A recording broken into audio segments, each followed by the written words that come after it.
Hi, how is everyone doing today? We are going to be talking about the Super Bowl. It's here. It's finally here. The big game of the year. Bengals versus LA. It was predicted by The Simpsons. I don't know how to explain it, but other madness. And let's get through a couple quick news. Clearly, I haven't been able to post as much as I'd like. I've been wanting to post a lot more, but sometimes you just have to prioritize school, and that's what's important. That's what I'm paying a lot of money to be here for. So I have to prioritize that, but I will be trying to post as much as possible. It'll get a little bit easier once the off season comes around. I'll be able to get a little bit more, I guess, creative per se. That last video was probably going to be not my limit. I'm going to try to get more and more creative with just sitting here at my desk.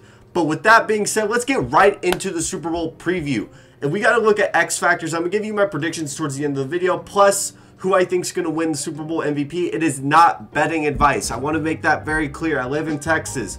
We don't sports bet around here. It's not betting advice. We're going to talk about each side first. Real quick, we're going to talk about the Bengals, how they got here. They are the Cinderella of this year when it comes to the Super Bowl. There's plenty of stars other than Joe Burrow and Jamar Chase. We have to talk about Trey Hendrickson, one of the most premier pass rushers in the NFL right now, who is on fire. Eli Apple will talk your ear off and play just as terrible as he was on the Giants and the Saints. But as well as that, we have to mention their offensive line is going to be their gaping hole when it comes to whether or not they can stop Aaron Donald and Von Miller. Can they stop that pass rush from many looks that Joe Burrow is going to get hit with?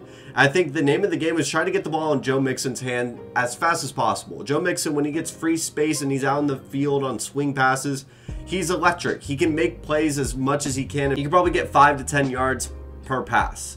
But he needs to be able to be a focal point in that offense. And I think, yes, Jamar Chase is going to get his, and T. Higgins is going to be important. Tyler Boyd is just going to be important. And I don't believe CJ Uzomah is going to be playing. I think he got injured in that Chiefs game, so he's not going to be a viable option anymore. And that sucks. Like, as much as they beat the Chiefs last week, he was their safety net, especially when teams are blitzing and things of that nature. So the Bengals offense, they're going to be hit with a lot of different things, a lot of different schemes. I do think the short pass game is going to be something the Rams are going to look to shut down. As much as people think it's going to be the deep pass that they're going to try to go for, I'm sure the Bengals are confident in their deep passive capabilities that they have been all year.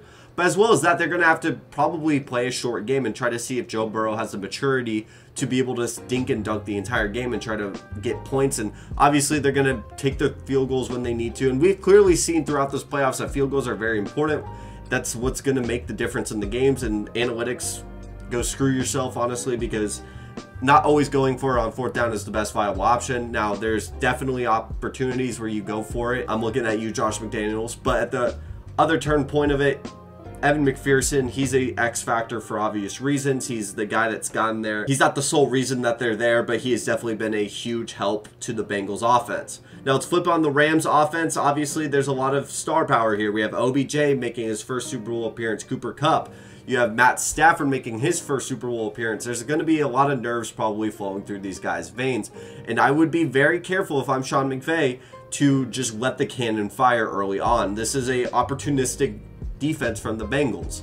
Jesse Bates is not a guy you want to play around with, especially with the deep ball. He can range from sideline to sideline. I think, honestly, as much as Trey Hendrickson and all these other guys are huge factors onto getting pressure on Matthew Stafford, I think Jesse Bates is going to be the main piece of that defense and whether or not he can orchestrate it enough to stop Matthew Stafford. He's one player, but he on that back end is going to have to play perfect ball because Cooper Kupp or OBJ are going to easily find a way to beat them downfield. And I think both offenses is going to be the key piece here, which is going to make both defenses just as important. I know this is very obvious to say, but I think who's going to be able to get that deep play first? It's not going to be who's going to be able to make deep plays throughout the game, because obviously whoever is making deep plays throughout the game is most likely going to be winning the game. But I'm saying that first shot, that first punch, who's going to make that first gash into the defense? Because I think once that happens, whoever's going to be more confident is going to feel a lot better moving probably into halftime, into the second half. Both of these teams ride off of their confidence and their ability to swing games into their own direction. We see it with the Rams as they have a ton of momentum going into the first half and they end up falling apart in the second half because they get punched in the face and they lose all momentum and confidence in their own offense and their defense. It gets really shaky. Now, the Rams defense is able to bail out the offense more than the Bengals defense is able to bail out the offense.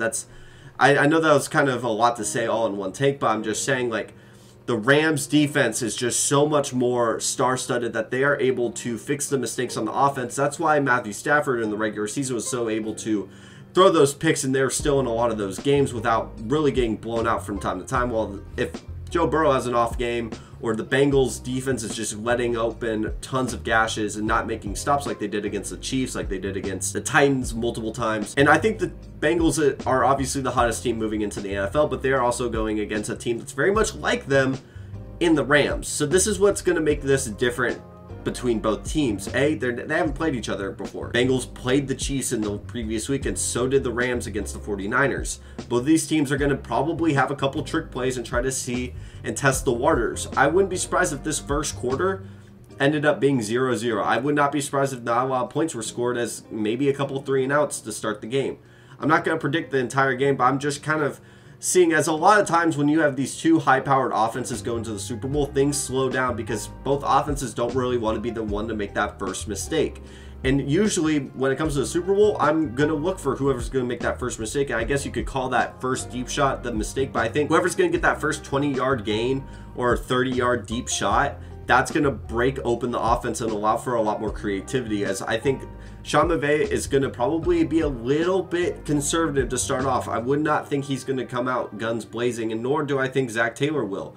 They're going to be very similar in their processes, as they both worked on the same staff. Now, they're two different people by all means, but I think both of them are not going to come out aggressive. I wouldn't be surprised, though, if there was a team to come out being super aggressive, it would be probably Sean McVay, just because in the last Super Bowl, they kind of came out conservative with Jared Goff. Now, Jared Goff may have limited them in his best year playing football, probably had a much different offense. They're much more run-centric. Now, they are still in 2022, but at the same time, they have a lot more options in the passing game, in the play action, and the cannon that is Matthew Stafford.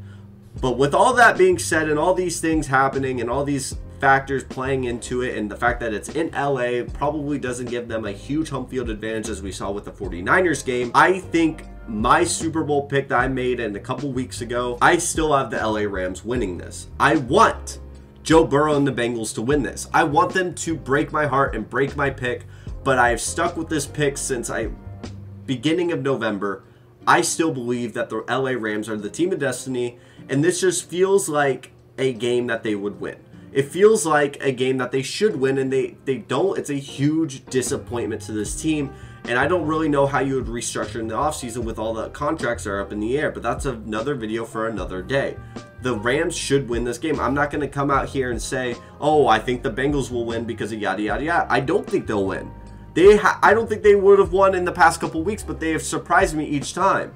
I want them to win for Harambe. By all means, the Rams should win this game. They have every reason to win it. So did the Chiefs, though, and so did the Titans. The Rams should win this Super Bowl no matter what, but I really hope Joe Shiesty pulls this one off. And for my Super Bowl MVP pick, I'm going Cooper Kupp, because Cooper Kupp has been playing on fire, and I don't want to overthink this pick. A lot of people want to go Von Miller. It's really hard to repeat as a Super Bowl MVP, especially at a non-quarterback position. Matthew Stafford's a safe pick. Obviously, you can go with a quarterback, but I'm trying to say non-quarterback for right now because it's kind of harder to hit that. And it's a boring pick if I go quarterback. I've already gone with the boring pick with the LA Rams. I might as well get a little bit weirder with the Super Bowl pick, and I'm going to go with Cooper Kupp. I think he's going to have a big play. I think he might end up being the guy that gets 13 catches for 130 yards, 2 touchdowns, and boom, they win the Super Bowl, because he's going to be their biggest X factor. I wouldn't be surprised if Zach Taylor really tries to focus on him, but no one's been able to stop him all year, and they definitely do not have the corners to do so. And unless you blanket him with Jesse Bates, I don't even think that works. Because guess what? You have Odell Beckham Jr., who might end up playing the game of his life, and he's probably be my second pick, honestly. But if you are at this point of the video, please like and subscribe. We are so close to 100 subscribers, 6 people away from me making this video. Would love to hit 100 subscribers by the end of February. I'm still trying to make as much content as possible. And thank you so much for watching a story time about me meeting Marshawn Lynch, which should be coming out in a couple of days. Thank you so much for watching, and have a wonderful day.